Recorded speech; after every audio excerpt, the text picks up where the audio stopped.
Naglabas na nga ng mga bagong item, etong si Mobile Legends. At bukod sa mga nadagdag na bagong item, may mga item na tinanggal din. Sa video ito, ipapaliwanag ko sa inyo ng mabuti kung ano ang kayang gawin ng mga bagong item na ito. Umpisahan natin dito sa Pandora's Box. Ito ay magic item kung saan kapag nagdeal ka ng 300 magic damage sa kalaban, maglalabas ka ng missile na tatama sa kalaban na magdideal ng true damage na 1% sa max HP ng kalaban.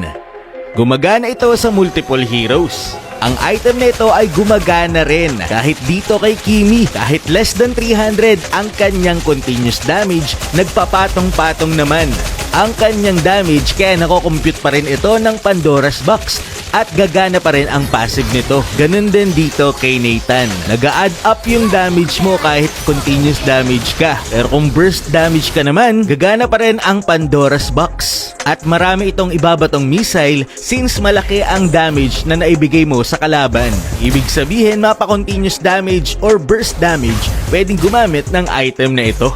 Tignan nyo dito, sobrang makikinabang etong si Changer sa bagong item na ito. Ganon din si Gord syempre. At sinubukan ko na rin kapag maraming tatamaan si Gord ng ultimate. At ang daming missile, grabe. Ganito naman ang itsura kapag kay Kadita ka nag-build ng item na ito.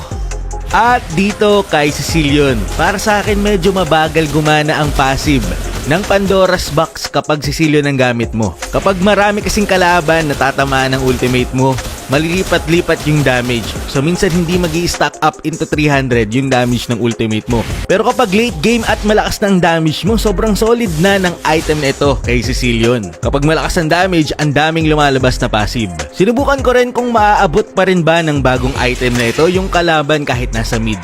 So ayan, biglang nawala yung item, pero na-damagean pa rin yung kalaban. Ang item na ito din nga pala ay hindi gumagana sa mga minion wave or sa mga jungle monster.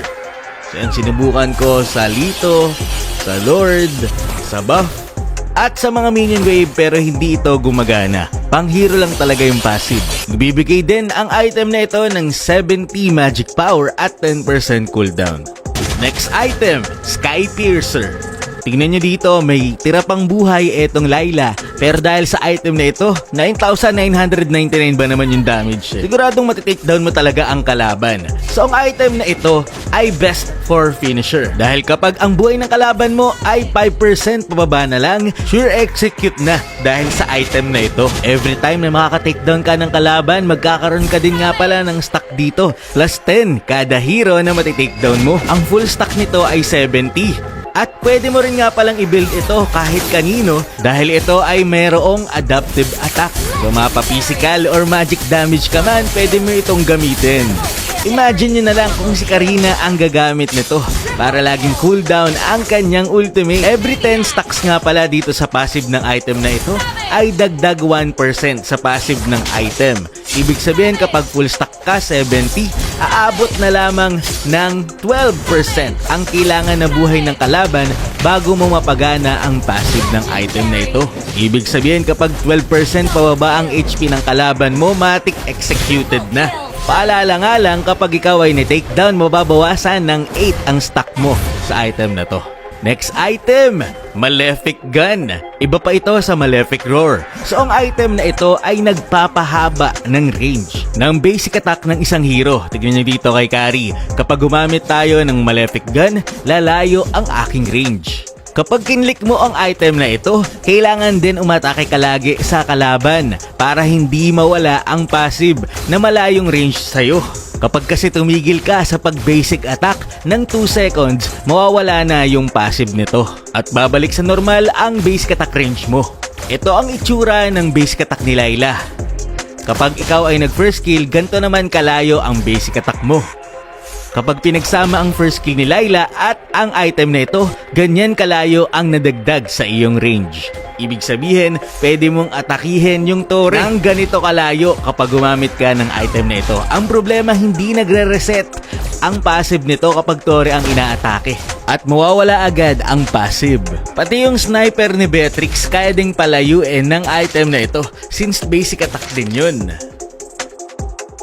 Nagbibigay din ito ng 10% movement speed every time na maatake mo ang kalaban. Nagbibigay din ito ng 30 physical attack, 20% attack speed, at 15% critical chance. Move naman tayo dito sa Winter Truncheon. Winter Crown na ngayon ang tawag dito at ito ay adaptive attack na. Ibig sabihin, kahit physical attack ka o kaya naman magic damage, pwede mo na itong i-build at may kinabang ka na rin sa stats nito. Ang Bloodless Axe naman at ang Queen Swing ay pinagsama. Kaya naman ang Queen Swing ay meron ng spell bump, 15% nga lang. Tignan nyo dito, kapag kay lapu-lapu ka naka Queen Swing, ganito ang itsura.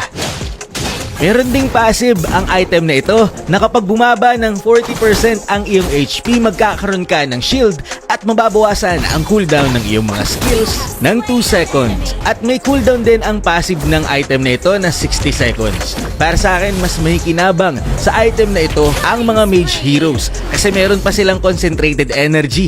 Pwede nilang pagsamahin ang dalawang item na ito.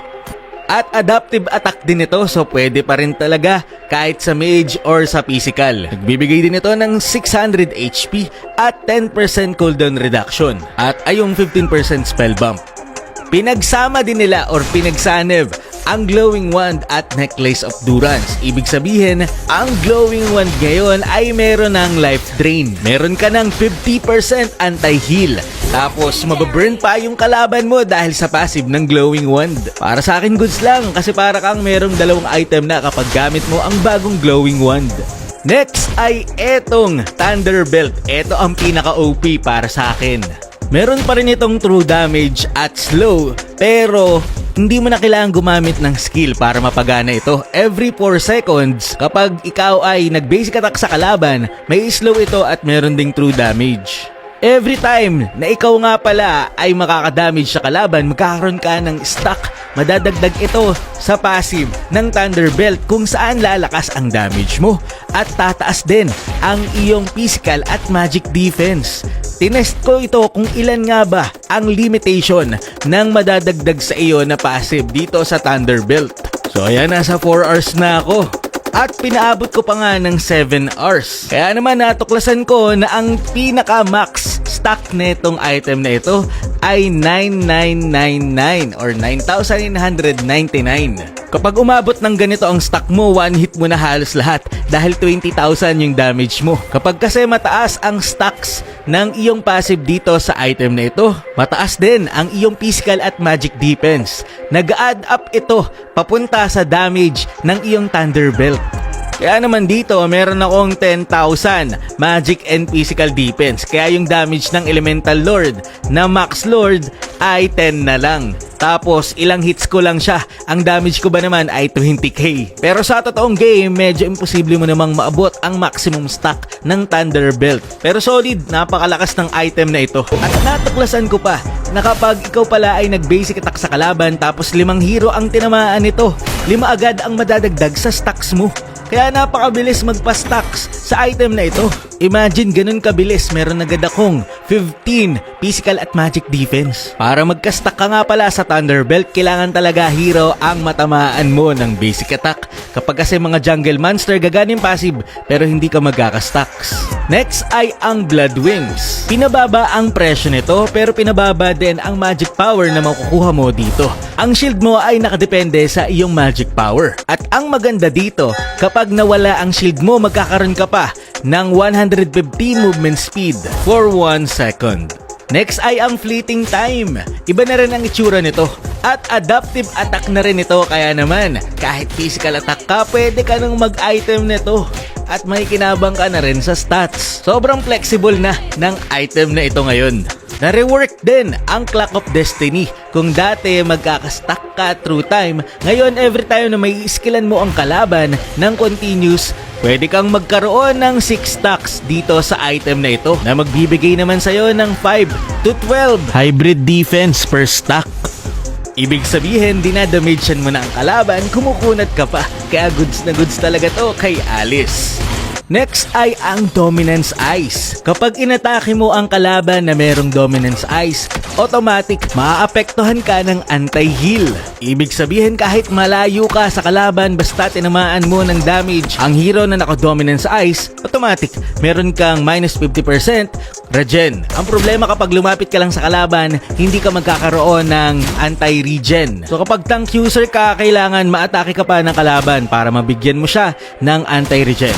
Next ay ang Twilight Armor. Tinuloy nila yung Twilight Armor na walang cooldown, na gumagana kapag nag-exceed ang kalaban mo sa 800 damage. Ang problema lang, binawasan nila ang damage reduction. Endless battle na adjust, pinamura, pero binawasan ang physical attack na makuha mo mula dito.